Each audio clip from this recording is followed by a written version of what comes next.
Bismillahirrahmanirrahim and Assalamualaikum everyone. Welcome to Notes from Nur Hidayah's. I really hope that you have been keeping well and staying safe, insyaAllah. Well and healthy. If you have seen the Ramadan episode, you might have seen this face. This guy again. Yes, it's this guy again. I hope we don't fight or anything or expose ourselves too much. But Alhamdulillah, really grateful to have you back again on the episode. Hopefully you guys like me having here. InsyaAllah, Kalau please. tak suka, just write in the comments lah. Yeah, write in the comments somewhere. But if you like, just ask him for more. InsyaAllah, he could be a part-time. To earn some money. InsyaAllah. We can discuss it. Can Our discuss. agreement. We have to discuss. We have to discuss. I'm broke. Enough of exposing ourselves. Again Yeah, but baru start. So insyaAllah for today's episode, we will be exploring journeys of betterment. I feel like, be it if you are a person who has been practicing Islam for a very long time or Islam is new to you, every single day is a journey worth pursuing for betterment. And even if change is just 0.00001%, that is still betterment as well. I thought that having you on the podcast, for you to share your own life's experiences on your journeys of betterment will relate to our listeners, insyaAllah. But I think for those who are only seeing you for the first time, perhaps you can give us a little bit of introduction. My name is Iman Zulhakeem. As you guys know, I'm her brother. Currently, I'm a fresh grad. I just finished taking my degree. I'm exploring life lah. And I'm here to share some insights lah about how it has been like. Because even though I'm a born Muslim, it doesn't mean from A to Z, my life has been like, Islam. Actually, it's been like Islam. Yeah, because especially we are all different people. Definitely. Yeah, we all came from different backgrounds. Even though we are all Muslim or maybe reverts, right, or maybe non-Muslims, we all face different challenges. Before we move forward with the episode, I'm happiest to share that this episode is brought to you by Agent Fariz, also known as Agent TGIF. Thank God it's Fariz. His mission to empower homeowners is one that really resonates with me, and you'll find out more later on in this podcast. And I am sure that his expertise and the services that he provides will be useful on your journey of betterment, be it in terms of our spiritual pursuits or on a bigger scale, looking at a safe place, a safe home for us to actually live a life that is better for us, for the people around us, and of course, for our own faith. So more details on his services and the consultations that he provides can be found in the description. And insyaAllah later on, I will share with you more about this. Okay, back to the episode. Which brings me to my first question lah. I do feel like, for all of our own personal journeys, there will be days where we feel like we are closer to Allah. There will be days where we feel like, we can do life without Him. Like it feels that way, but of course we are constantly in need of Him. In your journey of life so far, I'm wondering, was there a time where you feel like, something triggered you that you tell yourself, okay, I think, right, I need to mend my ways. I think I need to trace my steps back to Allah subhanahu wa ta'ala and start to work on my spiritual betterment. Okay, so growing up, right, Alhamdulillah lah, my environment was quite good. So I have parents that remind me to pray, parents that always advise me and also always dua for me. But even so, because I'm from secular, right? So basically my siblings, they take Islamic studies, so they went through madrasah. But for me, study secular, meaning government schools. Madrasah system. Yeah, not true. That's the normal education system. So whenever I'm outside of home and then I come back home, it's a different experience, Oh, okay. Yeah, because people around me don't remind me about my prayers and everything. Yeah, so there was a distinct line between like my secular life, just being with friends. Like there was like no prayers and everything. And then when I get home, my family, my dad tell me, I have to pray. So as I grew up, I kind of picked up like these two differences, right? I got used to it. Yeah, so when I'm outside, like nobody. Like you're this version. Yeah, so I'm Malay Muslim, but then like during secondary school time, like when at school and everything, I don't really take care of my prayers. Yeah, so only until when I reached poly, my diploma level, when I have, I think it's a sense of growing up also. During poly was truly when I was finding myself, because suddenly there's this influx of social activity. So you meet different kind of people, you start talking to people and everything. So then and there, like I started to try to find myself. And throughout the 3 years, honestly, I didn't find myself. Yeah, but within that particular time, I made some friends lah. Yeah, so that reminded me of prayer. So we would pray together. So from there, I kind of like picked up the habit, to pray, even to pray outside. So I brought my own sejadah to pray outside whenever I'm out. But the main trigger point was actually life struggles. Okay. Yeah, challenges. Yeah, so at the point of time, during national service and around that time, right, I had a lot of problems in my life. So one is work, and then after that there was studies. I was studying, right, and also like relationships, with friends and so on. So this kind of stresses, it really affected me a lot. I have a struggle like dealing with certain relationships in my life, and that it was really bad for me lah. Yeah, so I was stressed out. I was always down. I have like things I want to achieve in life, but then, then externally, like, it's already impacting me. Internally also, it's making me feel like shit also. Yeah, so then and there I started to feel like what's going on, So it was the prayers. Yeah, the trigger point was when I started praying, and our dad always remind us to know the meaning of Al-Fatiha. Yeah, so that's where I started taking my deeds seriously. So because before that, when I pray, I just pray. Alhamdulillah, I don't know what it means and everything, so I just recite all the surah, But once I knew what Al-Fatiha means, and then I start to take my prayer seriously, because finally in that prayer there was purpose. Like, Al-Fatiha kan doa kan. Yeah, so like we ask Allah to guide us to the straight path, and prevent us from going to the path that is not right. Yeah, and then it also reminds you about like He is the King of Judgment Day and so on. So it instills a sense of like conscious fear that there is an afterlife. Yeah, so what triggered me is deeply life challenges when I was at my lowest point of my life. I think that is, thank you so much for that really honest and vulnerable sharing. I think on the surface, people might seem like, oh, you had this, you had that, you had that kind of support, you had that kind of family. But I think when it comes to faith, when it comes to our own Iman, at the end of the day, it's our own individual journey. And I think we cannot equate all of our level of faith the same, even if we come from the same family. Yes. Like even in the context of marriage, like when you marry somebody, you cannot also expect that person to have the same level of iman as you, and vice versa. Because at the end of the day, all of our journeys to Allah is our own. But of course, what is helpful is an environment that can constantly remind us, insyaAllah.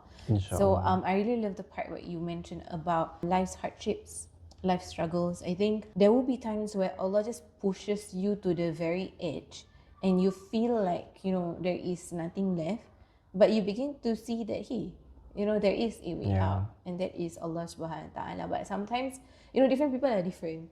Like for some people, they hear certain lectures, then they can already like, oh, mashallah, I want to become a better person. But for some of us, we need to go the extra mile. Maybe we need to fall a few times to be able to realize that, hey, Ya Allah, actually you have been here all along and you have been waiting for me to return back to you. And there is nothing wrong in turning back to Allah, regardless of our ages. I think what is important is we take up that opportunity the moment it comes to us, right? I think that was something that you did as well. Like you were presented with life's challenges and you knew that there was this way out for you spiritually in order for you to find peace, and you took that up. And Alhamdulillah, you are who you are today with all of the challenges that you have went through. Of course, we are all a work in progress.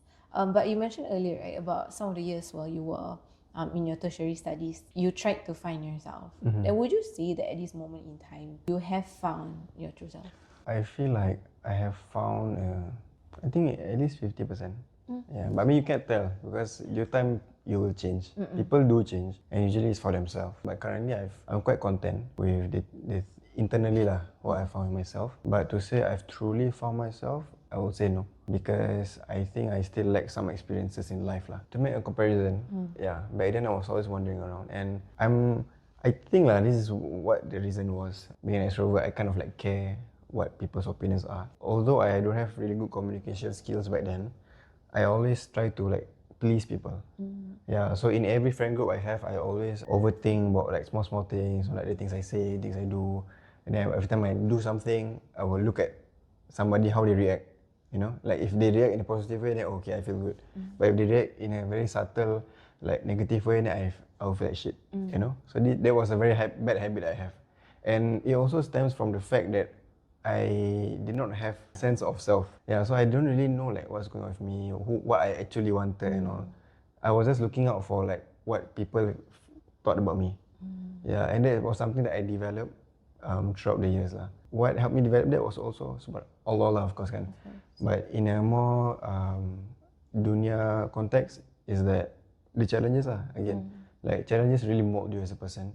Yeah, so sometimes you might feel like you go through something and you go through like maybe you might feel like it's depression or you feel like it's very emotionally burdening.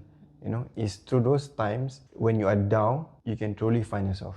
Because when things are up, right? When things are going on, you get like achievements in life, you know, you get good score, you get like awards and stuff. It's so easy to get lost with the momentum. When you're up, right, your friends are always there with you and everything, you know. You have a lot of friends, you can choose which friends to hang out with, you know. You always have something to do, and then you do something, you achieve this, achieve that. It's so easy to forget like who you really are because you always on with the flow, you know. You're riding the wave. But the moment something drops, right, you snap, right, and then you hit rock bottom. Suddenly, you look around you, there's nobody. Nothing's working out for you. You keep trying something, it doesn't go up, and then you feel like you know, like what's going on, you know. Then you feel very sad and down, and that's the point where you actually see yourself without all these distractions. Yeah. So I feel like during those moments, don't tell yourself that, you know, this is where I am. This is who I am, you know, like this lowest point. But instead, take it as a motivation, you know, because that's the only way is up, kan? Yeah, to know that every goal comes with your actions, you know. So for example, if you want to be something, or want to be somebody, you don't have to have those qualities, you know. You just have to act like those qualities, you know. For example, you feel like, you know, you're not praying and everything, your life is very bad, and then you see somebody who is, you know, achieving so good in life, you know, they have like money, they have like Iman, you know, they have like good family and everything. You might not be there, but to get there, you have to be like them, right? So just pick up those qualities that you see in them. In due time, Allah SWT is very fair. He will give it to you. To answer the question in a long way, yeah, partially I think 70% I found myself lah, and I'm very satisfied. But that 30% is more of the things that I want to self-improve, things that I want to achieve in life that I have yet to achieve yet. Yeah. I think because if you keep seeing that you are 100% and you would just always assume that, you know, there's nothing that needs work. But when you realize that there will always be some room for improvement, for betterment, I think that is where you will still continue on this journey lah, to please Allah subhanahu wa ta'ala, insyaAllah. You know, you speak about facing challenges, you speak about, you know, when you are at your highest, like sometimes you don't realize that you are losing a sense of self. I think that also tells us that even in the blessings that we are given, it is actually also a test from Allah subhanahu wa ta'ala. And more often than not, we do find that it is much more easier to find and remember Allah when we have lost everything. Because we are left to realize that, hey, I actually don't have anything but Allah. But when we continue to be blessed with a lot of things, the test comes for us to practice gratitude, for us to realize that all of these bounties come from Allah, and that we don't lose sight of Allah subhanahu wa ta'ala in the process. Because while all things are good, why would I ask Allah for things, right? Because I'm given everything. But in actuality, it is also a test. Speaking about challenges, what was the hardest thing for you? What are some of the things that is helpful for you to actually overcome them? I think there's two, kan? One is to start. Second one is to stay consistent. Yeah, so for me, consistency is so hard. And when I pray, right, I will pray. I will try my best to like understand everything I say lah.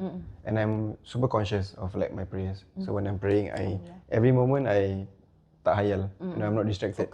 My mind not thinking about the soccer match yesterday or what. That was my peak lah. And then after prayers, I can sit down, baca. You know, I have my phone, right? So I have like a album with like all the photos of the du'as. So after every prayer, I will finish. Then I will pray my own du'a, like the things I want, right? Then after I will take out my phone, all the mandatory du'as I need to read. So I will read. And then after I will baca Quran for every prayer. But that's not every day lah. Yeah, so that was my peak lah. You know, I could keep that consistent. And then life goes on, you know, and then you get distracted. So I lose consistency. Zoho is like 1+, right? And then it's already like 1:15. And I was like, okay, it's okay. I got some 3 hours to pray Zuhur. So I'll go and do my work first. And then suddenly it's the already 3 5. hours is gone. Yeah, it's already 5. And this kind of stuff lah. So staying consistent is very hard. I think it's something that every Muslim go through. Correct. Yeah, but something that helped me to get through this is reminders lah. Yeah, something that I always tell myself is that we are consuming things actively, especially phone. So we use our phone like majority of the day, right? Yeah. So like when I scroll through the Instagram or what, like when I see videos, I'm not like just seeing it to kill time. I'm actually like actively consuming. That's why sometimes I feel like going to the gym every single day. Why? Because my phone is filled with like gym videos. Oh, okay. Yeah, so this kind of thing is really important. So reminders is important. So how I inhibit reminders, I listen to Umar Sulaiman. If you guys don't know, Umar Sulaiman is a doctor and an ustad. Yeah. The way he speaks and has his lectures resonates with me a lot. I understand what he say. Like personally, I cannot listen to Malay khutbah. Yeah, so if Malay lecture je like 5 minutes mata dah gini. Then after the 10 minutes I think I'm fully asleep lah. Even though I got onset insomnia, but when I listen to Malay lecture I just knock out. I just knock out. Yeah, so what resonates better with me is English lectures. So what I do is in the morning, as a form of reminder, I will listen to one of his like Spotify punya speeches. So sometimes it's like Surat Jumaat punya khutbah. Sometimes he just upload like his talks. And it's really impactful lah. Find the form of reminder that really resonates with you. Just because macam there's like specific like ustaz that is or ustazah is popular atau a specific way to like get closer to Allah, that doesn't mean that has to be your way. I watch Malay once, it doesn't resonate with me, But that's okay. Just because when you sit down in a lecture you feel like sleepy or what, that doesn't mean that religious thing is not for me. It's just that you need to find your own type of input. Yeah, so it can be from lectures, it can be from attending lectures, it can be from actions, like for example you prefer charity events, you can go to mosque, help out with charity events, Don't be so hung up about the fact that some things you cannot keep up with, There's no one way to Allah. Yeah. And it's okay if your journey to Allah looks different than the person next to you. But as long as the path that you are taking is one that is pleasing lah, it is filled with the right things, then be as creative as possible. I think when you take a look at our past prophets in the Quran, the way they preach to their people, the way the Sahabas also even they found Allah and learn more about their religion, it's really utilizing this portion of creativity that we have. How can I be creative in my journey to Allah? How can I be creative in a way that when I learn about my Islam, my religion, it is something that resonates with me? And it's okay if what is resonating to people is not resonating to you, because you will find something that works for you. Yeah. That is also something that we all could do more of. I think like if you feel like you resonate more to reciting zikrs, then do more zikrs. If you resonate more of the Quran, then recite more of the Quran. Point is, if you find something that works for you, do more of that. But of course we take care of our obligatories, but we find creative ways to continue to motivate ourselves to want to do more of that lah, insyaAllah. The next question that I have for you is, how important is it for you to find peace at home while you care for your spiritual well-being? Actually at home, alhamdulillah, parents remind me to pray. Being able to keep up, with like solat and everything at home is actually easier than outside. Okay. Yeah, so that's my experience lah. Still, there's a lot of distractions, at home, like katil, like bed, and then game kan. Yeah, your comfort zone. Especially when the azan, but then your eyes like halfway closed. Yeah, then okay lah, later kan solat. Yeah. Reminding habits is like having this is not sponsored, but Muslim Masjid app. Muslim Masjid. Yeah, is to have a Muslim Masjid app. So I have Muslim Masjid app, and what it does is that it helps remind me of the prayer times. So 5 minutes to prayer, you can set the alarm. Yeah, so this is that one thing that keep me be able to pray lah and keep my prayers. So whenever I'm out and about, it always ring 5 minutes to Maghrib, and then I know okay, I need to find somewhere to solat. You're mentally prepared for prayer lah. Especially bila dekat luar kan. I think for me the challenge is praying outside. Yeah, because sometimes I'm out at places like maybe main futsal ke or go makan like with my friends. Then suddenly there's no masjid nearby. Yeah, so I will bring like small sajadah. But sometimes I forget to bring. So what I do is I will just find a place to solat, a clean area. That's one way lah. I try to keep my peace. So be it reminders from people or even reminders through your phone to remind you of your prayer time. I think that's I think those are the little things that you can do for yourself. Like you feel like it's really something small, I think, but it actually like fuels you for the long run lah. yeah, but I think other than reminders, right, is something that is stronger is purpose. Yeah, purpose can come in any form. Okay. Yeah, and my form of purpose is fear lah. Yeah, fear that what if I die tomorrow? What if I die today? So whenever I solat bersama, like subconsciously, it's because of my purpose. I think if to have a really strong purpose really dictates how you are going to, the actions that you're going to do afterwards and how consistent you are going to be. Going to work or going from home, right? Just sit down and just think about your purpose. Just think about like, why am I doing this? Why am I doing that? And it's hard to do that when your headphones are on. Yeah. You know, you're listening to Listen to whatever. something, The moment you finish work, then you're always on your phone. Then you do not have any time for your brain to think. Contemplation. Yeah, you don't have any time to contemplate about your life, about what you're going to do, how you're going to achieve better things. So I try to keep a habit of not always, having my AirPods on. What I'm trying to say is give your brain some time lah.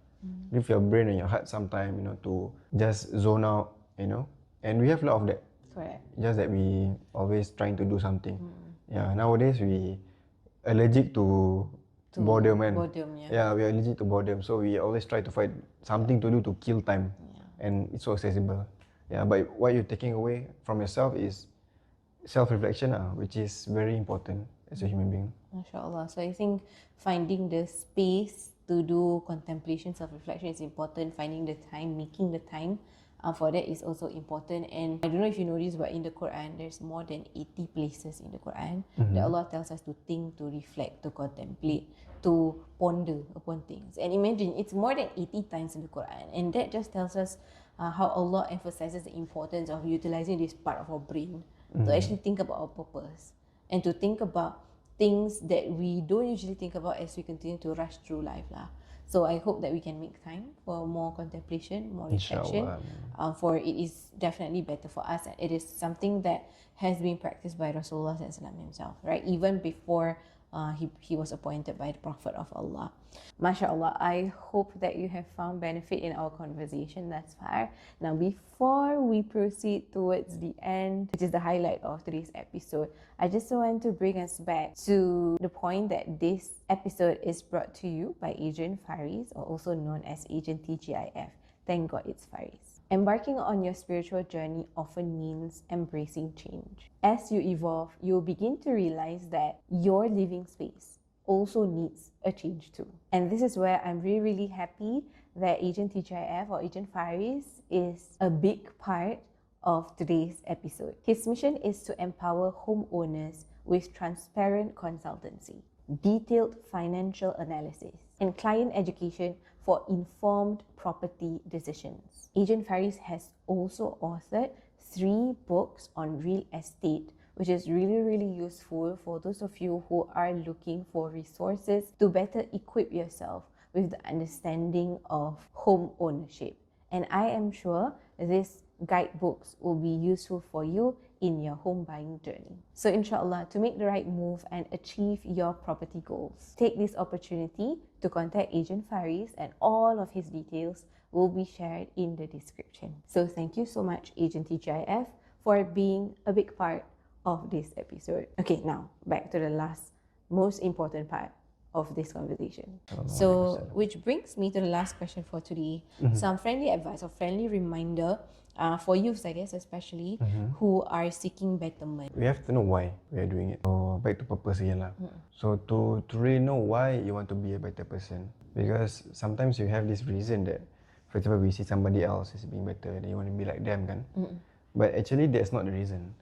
You being like wanting to be like them. There's a deeper reason, Maybe deep down you want to achieve something inside you, or you want to impress somebody, or you feel a sense of like hollowness in your life. That's why you wanted to be like that person, because that hollow feeling in your life that you're trying to fill that void. Yeah. So it truly is a more profound meaning to why you want to become a better person. So my advice to first find that meaning. Don't be too hard on yourself if you don't know that meaning yet. You learn through experiences more than you learn from reading or seeing anything. So if you always think about being a better person, slowly you will become a better person. Slowly you will understand more about being a better person. Yeah, so that's the initial part lah, about purpose. once you have a strong purpose, it's very hard for somebody to push it down. Ultimate purpose will be for Allah lah. So, but how you get to that purpose is different.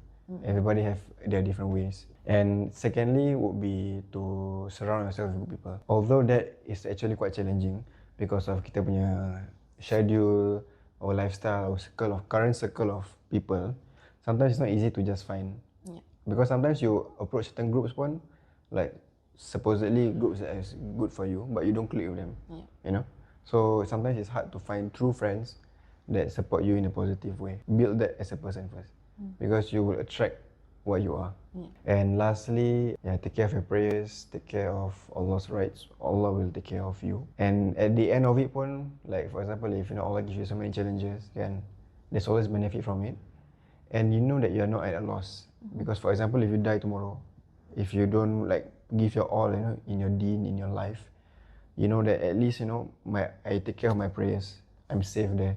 I don't have to worry about like the prayers that I've missed and everything, how I'm going to answer to Allah. So there is so much virtue in remembering the realities of life, it being a test, a tribulation, but at the same time the realities of life tells us that our life here will end someday. We don't know when it is, but it is part of the mercy of Allah SWT to not know when that is. And it also tells us that while it can happen at any time, we also need to prepare for it at any time lah. So the very fact that we can still live another day is a blessing from Allah. We really hope that it is something that we make full use of it to please Allah Subhanahu Wa Taala, insyaAllah. Okay, so thank you so much, Iman, for being here on the podcast again. Thank you for having me again. More importantly, all the good comes from Allah. We apologize for any of our shortcomings, and may Allah Subhanahu Wa Taala continue to be on your journey with you as you work towards betterment lah. And always remember, even if it's 0.00001% change, it is still change, it is still something good, and it is still something that Allah SWT will acknowledge and accept, insyaAllah. Hope for you to tune in to the next episode, insyaAllah. And Assalamualaikum warahmatullahi wabarakatuh. Bye.